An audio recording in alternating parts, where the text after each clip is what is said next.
अस्सलाम वालेकुम स्टूडेंट्स, आज हम डिस्कस करने जा रहे हैं चैप्टर 8 के रिमेनिंग न्यूमेरिकल्स क्वेश्चन नंबर 7 से। और अगर आप मेरे चैनल पर नए हैं तो मेरे चैनल को प्लीज़ सब्सक्राइब कीजिए, लाइक कीजिए और शेयर कीजिए। तो हमारे पास सबसे पहले चलते हैं 8.7 पर। सबसे पहला क्वेश्चन है 8.7। द ट्यूनिंग फॉक्स है X beats at a best beat frequency of 3 hertz. हमारे पास क्या है कि दो ट्यूनिंग फॉक्स हैं और उनकी जो बीट फ्रिक्वेंसी है वो कितनी है, 3 हर्ट्ज है। The frequency of one fork is 256 hertz. इस तरह से हमारे पास क्या है कि एक जो ट्यूनिंग फॉक है उसकी फ्रिक्वेंसी कितनी है, 256 हर्ट्ज है। Its frequency is then lowered slightly by adding a bit of wax to one of its prong. अगर हम इसके एक सिरे पर वैक्स लगा दें तो इसकी फ्रिक्वेंसी पहले से कुछ लिटिल बिट क्या हो जाएगी, कम हो जाएगी। The two forks then exhibit a beat frequency of 1 hertz. तो फिर इन दोनों की जो फ्रिक्वेंसी आएगी वो बीट फ्रिक्वेंसी कितनी होगी, 1 हर्ट्ज होगी। पहले कितनी थी, दो ट्यूनिंग फॉक्स हैं, एक की फ्रिक्वेंसी पता है एक की नहीं पता। जिसकी पता है वो कितनी है, 256 है। और इन दोनों की बीट जो आती है 3 हर्ट्ज है। और उसके बाद हमारे पास एक और उसी ट्यूनिंग फॉक पे अगर हम वैक्स लगा देते हैं उसके एक सिरे पर, तो अब हमारे पास जो बीट पैदा होगी वो कितनी होगी, 1 hertz. Determine the frequency of the second tuning fork. Second tuning fork की हमने क्या फाइंड करनी है, फ्रिक्वेंसी फाइंड करनी है। तो इस तरह से अगर आप डायग्राम बना लेंगे तो थोड़ी आसानी हो जाएगी। सबसे पहले हम ये वाला फार्मूला इस्तेमाल करेंगे, F1 माइनस F2 इक्वल है प्लस माइनस एन के। तो हम क्या करेंगे, सबसे पहले F2 हमें नहीं पता, F1 हमने क्या करना है, 256 है हमारे पास, प्लस माइनस हमने क्या कर देना है, इसमें 3 कर देना है। क्या कर देना है, 3 हमें पता है, ठीक है, 3 हमें दिया गया नंबर ऑफ बीट्स।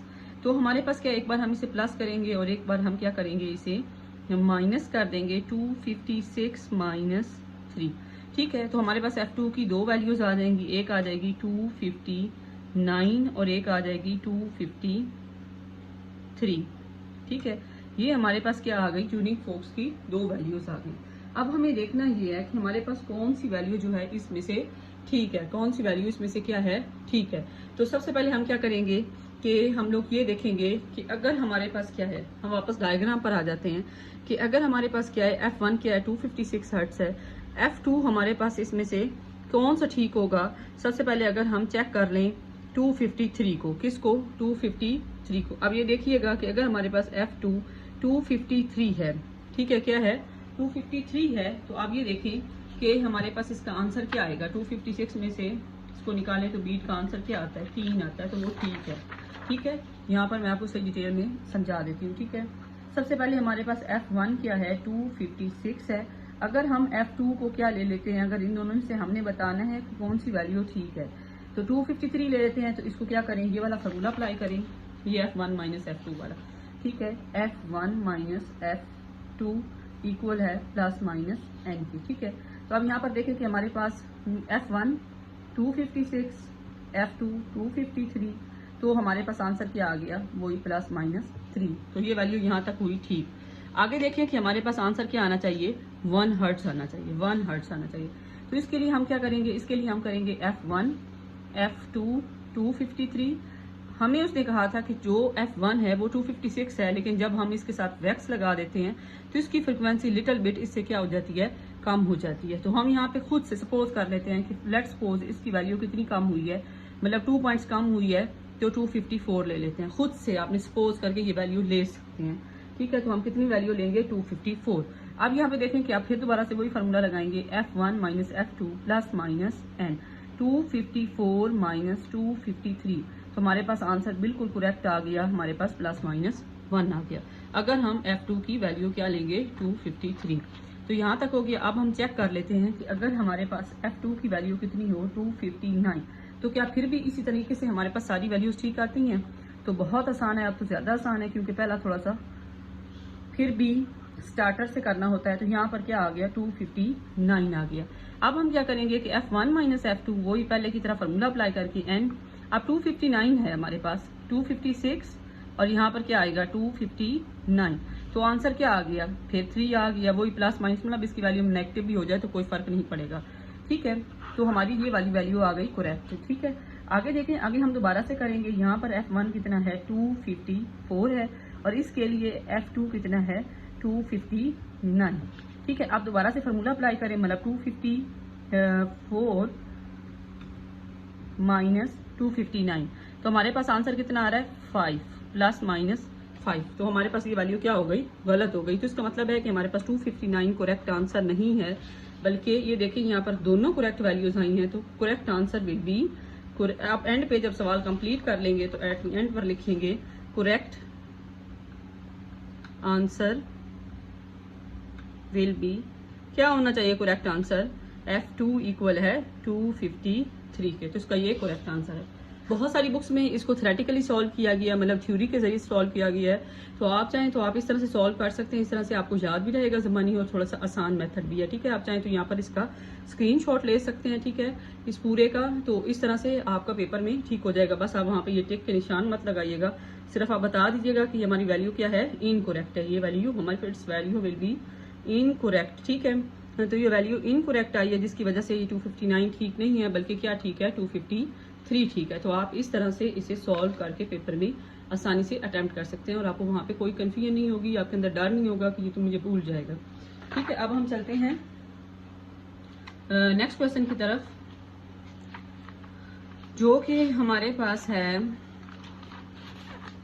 8.8। क्या है 8.8। आपने यहाँ पर मैं एक बात आपको क्लियर कर दूं कि हमारे पास जो लास्ट 3 न्यूमेरिकल हैं चैप्टर नंबर 8 के, ये तीनों जो हैं आपने 4 केस पढ़े थे डॉपलर इफेक्ट के। उन चारों में से आपने पढ़ा था, पहले 2 केस पढ़े थे, observer is moving towards the source और two away from the source, और आपने तीसरा और चौथा केस पढ़ा था source is moving away from the observer and moving towards the observer. तो आपने याद रखना है, अपने मन में एक चीज तो क्लियर होनी चाहिए कि हम जो काम कर रहे हैं उसमें कौन सा केस इस्तेमाल हो रहा है। तो आप लोगों ने ये बात याद रखनी है कि जो हमारे ये तीनों न्यूमेरिकल है, तीनों न्यूमेरिकल में सोर्स मूव कर रहा है, कुछ केस में टूवर्ड्स है और कुछ केस में अवे फ्रॉम द ऑब्जर्वर। तो आप लोगों ने ये चीज पहले से माइंड में क्लियर करें।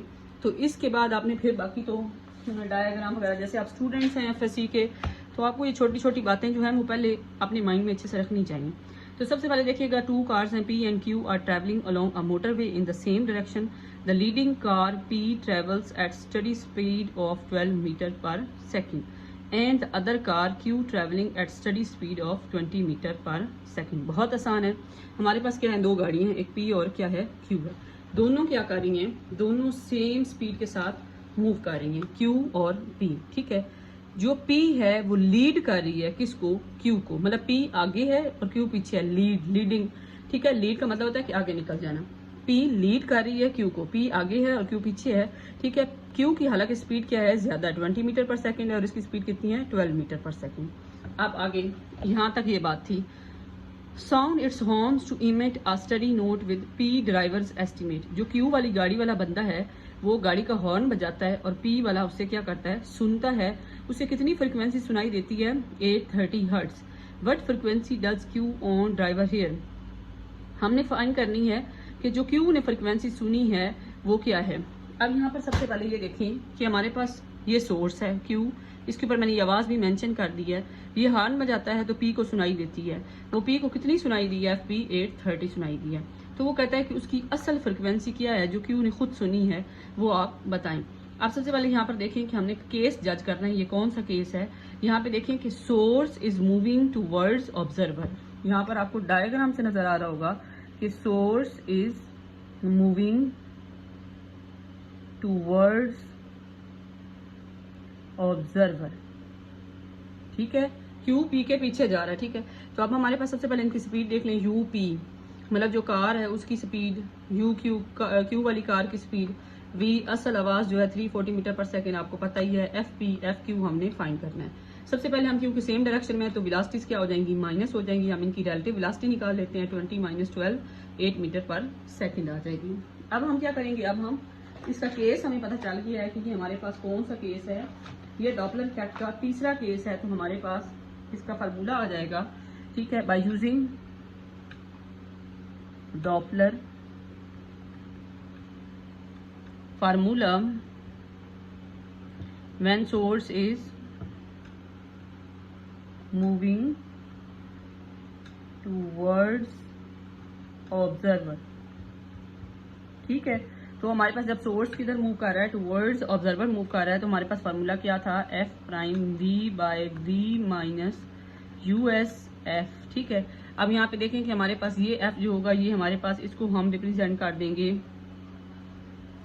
एफ पी से, ठीक है। ये अपेरेंट फ्रिक्वेंसी है, ये आपने याद रखना है। ये कौन सी फ्रिक्वेंसी है? जो उसे सुनाई दे रही है, और ये रियल होती है, असल फ्रिक्वेंसी होती है, ठीक है। और इसे एफ क्यू से रिप्रेजेंट कर दें। अब यहाँ पे ये देखें, यहाँ पर ये देखें कि एफ पी क्या है। एफ पी हमारे पास है 830, वी क्या है 340, फिर वी क्या है 340, यूएस जो अभी हमने फाइंड किया है सोर्स, इसके साथ एस लिखना चाहें एस लिख सकते हैं 8, और एफ क्यू हमने क्या करनी है? फाइंड करनी है। तो हम क्या करेंगे, सिंपल, आप देखें कि हमारे पास एफ क्यू को चाहें तो इसको क्रॉस मल्टीप्लाई कर दें और एफ क्यू को यहीं पर रहने दें, तो हमारे पास क्या होगा? इसमें से सबसे पहले 340 या 340 में से 8 जाए तो कितना बचता है? 830 इक्वल है 340 ओवर 332 एफ क्यू। हमारे पास दूसरी साइड पे जब ये वैल्यूज जाएंगी, ठीक है, क्रॉस मल्टीप्लाई करिए, उधर जाके क्या हो जाएगा? 830 से मल्टीप्लाई और 340 क्या हो जाएगा? डिवाइड हो जाएगा। अब इसको कैलकुलेटर से मल्टीप्लाई करें, डिवाइड करें, तो आपके पास आंसर आएगा 810.47 हर्ट्ज, ठीक है। तो ये हमारे पास क्या आ गई? F Q. बस इतना सिंपल सा सवाल था कि आपको केस को समझना है, आपको डाटा को समझना है। जब डाटा समझ आ जाएगा तो कोई भी चीज़ मुश्किल नहीं है, ठीक है। अब हम चलते हैं 8.89 पे, ठीक है, 8.9 पे। सबसे पहले हमारे पास यहाँ पर देखें, इसका कुछ सिनेरियो इस तरह से है कि हमारे पास है a train sounds its horn before it sets off from the station, then observer waiting on the platform estimate its frequency at 1200 hertz. इसका सिनेरियो ऐसे है कि ट्रेन है, स्टेशन पर खड़ी है ट्रेन, ठीक है, और वहीं पर प्लेटफॉर्म में जैसे बंदे खड़े होते हैं, वहीं पे उनमें से एक ऑब्जर्वर है। ट्रेन वहीं पे स्टेशन पे रुके हुए वो क्या करती है? हॉर्न बजाती है, तो उसे हॉर्न सुनाई देता है। तब उस बंदे को जो हॉर्न सुनाई देता है वो कितना है? उसकी फ्रिक्वेंसी 1200।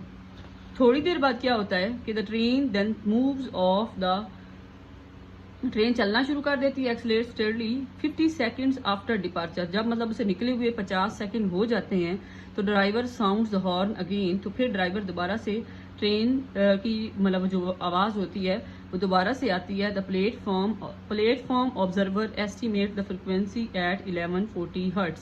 अब ट्रेन स्टेशन से जा चुकी है, उसे गए हुए 50 सेकंड हो गए हैं, तो उसे जब दोबारा आवाज सुनाई दी है ट्रेन के हॉर्न की, तो वो कितनी थी? 1140। मतलब दूर जा रही है ना, तो उससे कम हो जाएगी। Calculate the train speed 50 second after departure. उसकी स्पीड फाइंड करें। How far from the station is the train after 50 second. 50 second के बाद ट्रेन उस स्टेशन से कितनी दूर चली गई है, तो क्या फाइंड करें? डिस्टेंस फाइंड करें। यहाँ पर देखें कि हमारे पास ये प्लेटफॉर्म है, आप ये समझ लें कि ये हमारे पास क्या है? प्लेटफॉर्म है। तो यहाँ पर देखें कि बंदा खड़ा हुआ है वहीं पर, और यहाँ पर ट्रेन खड़ी हुई है, ठीक है। और ट्रेन क्या करती है? हॉर्न बजा रही है, तो इस बंदे को बिल्कुल सही सुनाई दी है, वो 12 हर्ट्ज था। थोड़ी देर बाद क्या हुआ कि ये मूव करना शुरू कर दी है, और कितनी देर बाद दोबारा इसने हॉर्न बजाया है? 50 सेकेंड के बाद, और ये इससे दूर जा रही है। ट्रेन इससे क्या है? दूर जा रही है। तो ट्रेन हमारे पास यहाँ पे क्या है? सोर्स है, और पर्सन क्या है? ऑब्जर्वर है। तो क्या है? Source is moving away from the listener, ठीक है। तो हमारे पास यहाँ पर क्या है? हमें वी वेलोसिटी दी गई है असल, ये अपेरेंट फ्रिक्वेंसी है जो उसको सुनाई दिया, स्टेशन से गाड़ी चली गई है। तब टी टाइम दिया गया है यूएस, मतलब हमने उसकी वो वेलोसिटी फाइंड करनी है और एस फाइंड करना है। तो bye using Doppler effect when, मैंने आपको पहले ही बता दिया था कि यहाँ पे सोर्स के तीनों केसेस डिस्कस किए गए। When source is moving away from observer, observer से ट्रेन किधर चली गई है? दूर चली गई है। तो हमारे पास फार्मूला आ जाएगा F prime V by V minus U S F. अब हमें एफ भी दिया गया, एफ प्राइम भी दिया गया, तो ये है 1140, एफ है 1200, वी है 340 माइनस यू एस। सबसे पहले क्या करें? 1140 को 1200 पे डिवाइड कर दें, 340 माइनस यूएस। अब हमारे पास क्या होगा? इसको जब हम डिवाइड करें तो इसका आंसर आएगा 1100 को इस पर डिवाइड करने के बाद, ठीक है, इसको डिवाइड कर देंगे ना तो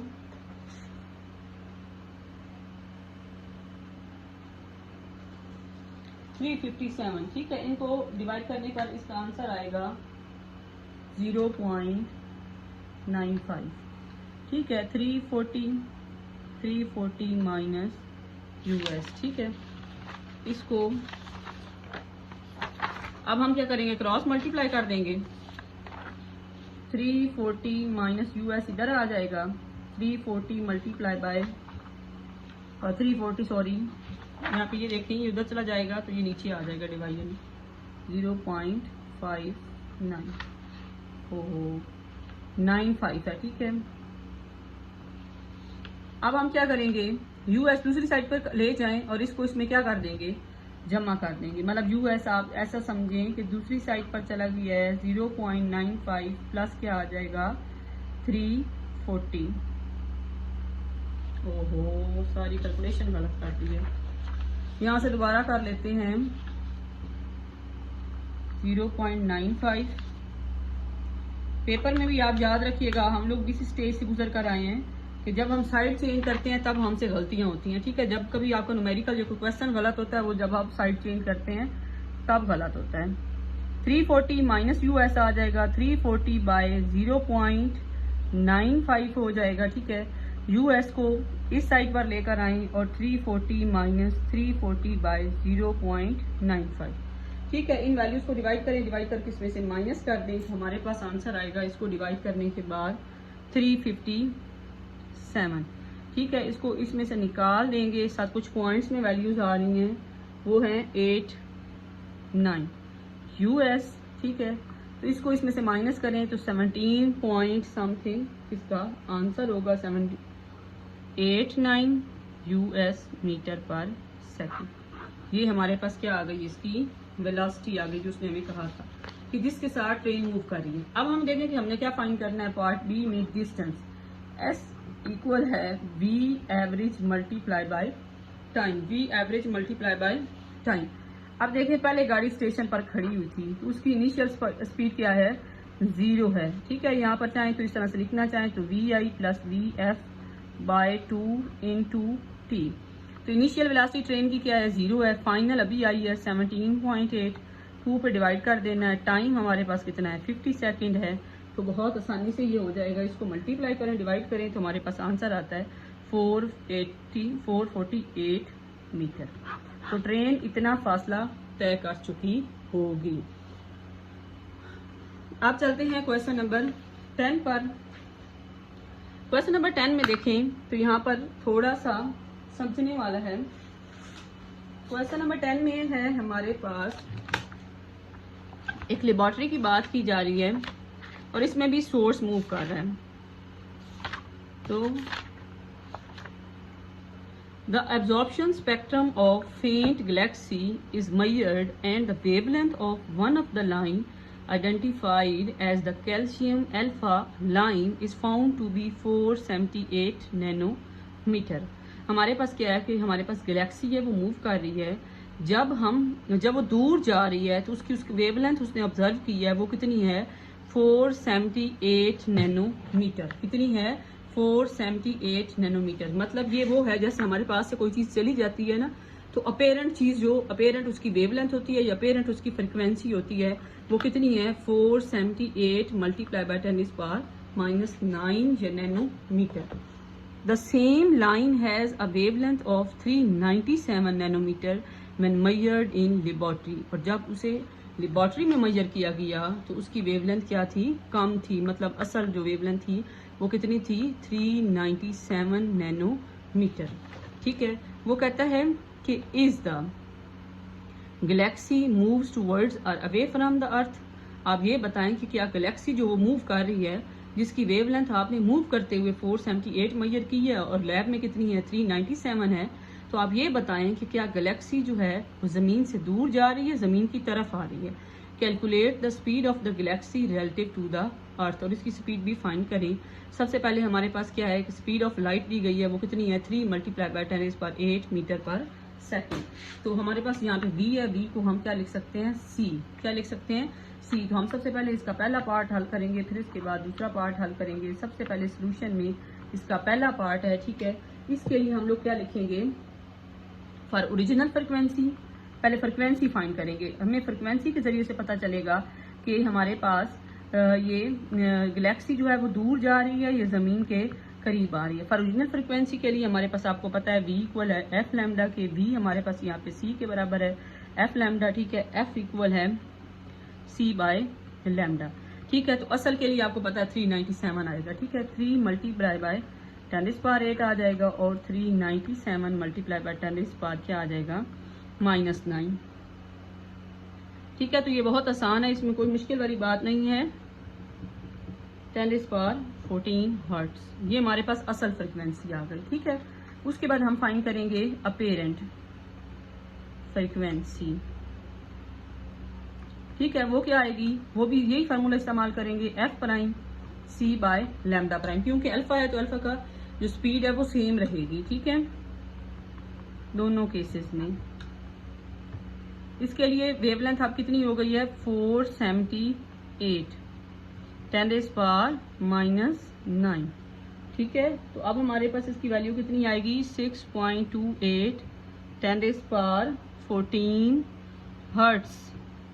तो किसकी फ्रिक्वेंसी ज्यादा है, असल फ्रिक्वेंसी जो ओरिजिनल है वो हमारे पास क्या है, ज्यादा है, एफ ज्यादा है एफ प्राइम से। तो F prime is less than F, so तो वेवलेंथ क्या हो जाएगी, फिर वेवलेंथ भी अपेरेंट जो है वो हमारे पास क्या है, वो ज्यादा है इस वेवलेंथ से, ठीक है। ये वेवलेंथ जो हमें मालूम हुई है, हमने जो ऑब्जर्व की थी वो असल से ज्यादा थी।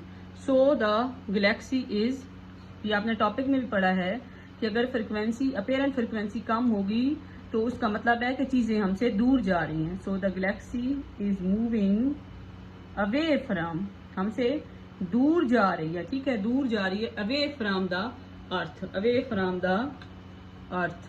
Galaxy is moving away from the earth, ठीक है। तो आपने पार्ट ए को इस तरह से सॉल्व करना है। इसकी ये जो वैल्यूज हैं ये आपकी अगले पार्ट में काम आएंगी। तो क्या है, सोर्स से लाइट आ रही थी, मतलब हमारे पास गैलेक्सी एज अ सोर्स है, वहां से एक लाइट आ रही है जिसको हम देख के ऑब्जर्व कर रहे हैं। तो सोर्स हमारे से क्या कर रहा है, जो ऑब्जर्वर है वो जमीन पर खड़ा हुआ है, ठीक है। तो सोर्स इज मूविंग, फिर वही केस आ गया, source is moving away from earth, ठीक है। तो हमारे पास Doppler by using Doppler effect, ठीक है। तो हम कौन सा फॉर्मूला इस्तेमाल करेंगे, एफ प्राइम एफ, ठीक है, V by V plus Q S, ठीक है। तो हमारे पास क्या हो जाएगा, हमारे पास तो सारी वैल्यूज हैं, बहुत आसान हो जाएगा, हमें सिर्फ ये फाइंड करना है, ठीक है। और v को हम क्या लेंगे, एज अ c लेंगे, c by C plus U S f। तो ये बहुत आसान हो जाएगा, अब f फाइंड कर लेंगे तो डायरेक्ट वैल्यूज पुट करने के काबिल हो जाएंगे, 6.82 10⁻14, ठीक है। और हमारे पास यहाँ पर क्या आ जाएगा, c की वैल्यू क्या आ जाएगी, 10⁻8 10⁻8 प्लस यू एस। f की वैल्यू क्या आएगी, 7.56 10⁻14, 14 को 14 से कट कर दें तो आपके लिए आसान हो जाएगा, ठीक है। 7.56 कर दें, 3 मल्टीप्लाई बाय 10⁻8 और 3 multiply by 10⁻8 plus U S. अब यहाँ पर देखें कि हमारे पास क्या होगा, कि आपकी मर्जी है, आप इसको क्या करें, इससे मल्टीप्लाई कर दें और फिर इसके बाद इसमें से क्या कर देंगे, माइनस कर दें। इसको क्रॉस मल्टीप्लाई कर दें तो इसको इधर ले जाएं, प्लस यू एस, और बाकी सारी वैल्यूज को इधर ले आएं, 6.28 और ये 7.56 चला गया। अगले स्टेप में क्या होगा कि आपने इन सबको मल्टीप्लाई और डिवाइड करने के बाद इसका जो आंसर आएगा वो कितना आएगा,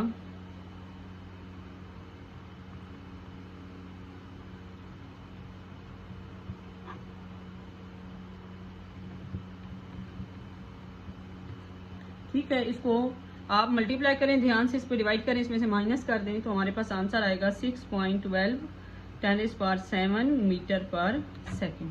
तो ये हमने ट्रेन की स्पीड फाइंड करनी थी, वो भी फाइंड करनी थी। ठीक है, तो यहाँ तक हमारे 8 चैप्टर के न्यूमेरिकल कंप्लीट हो गए हैं। तो आई होप सो कि आपको समझ आए होंगे। ठीक है, तो कोई भी इशू हो, कोई भी प्रॉब्लम हो, और अगर आपको वीडियो बहुत अच्छी लगी हो तो फिर भी आप कमेंट सेक्शन में अपना फीडबैक दे सकते हैं। ओके जी, अल्लाह।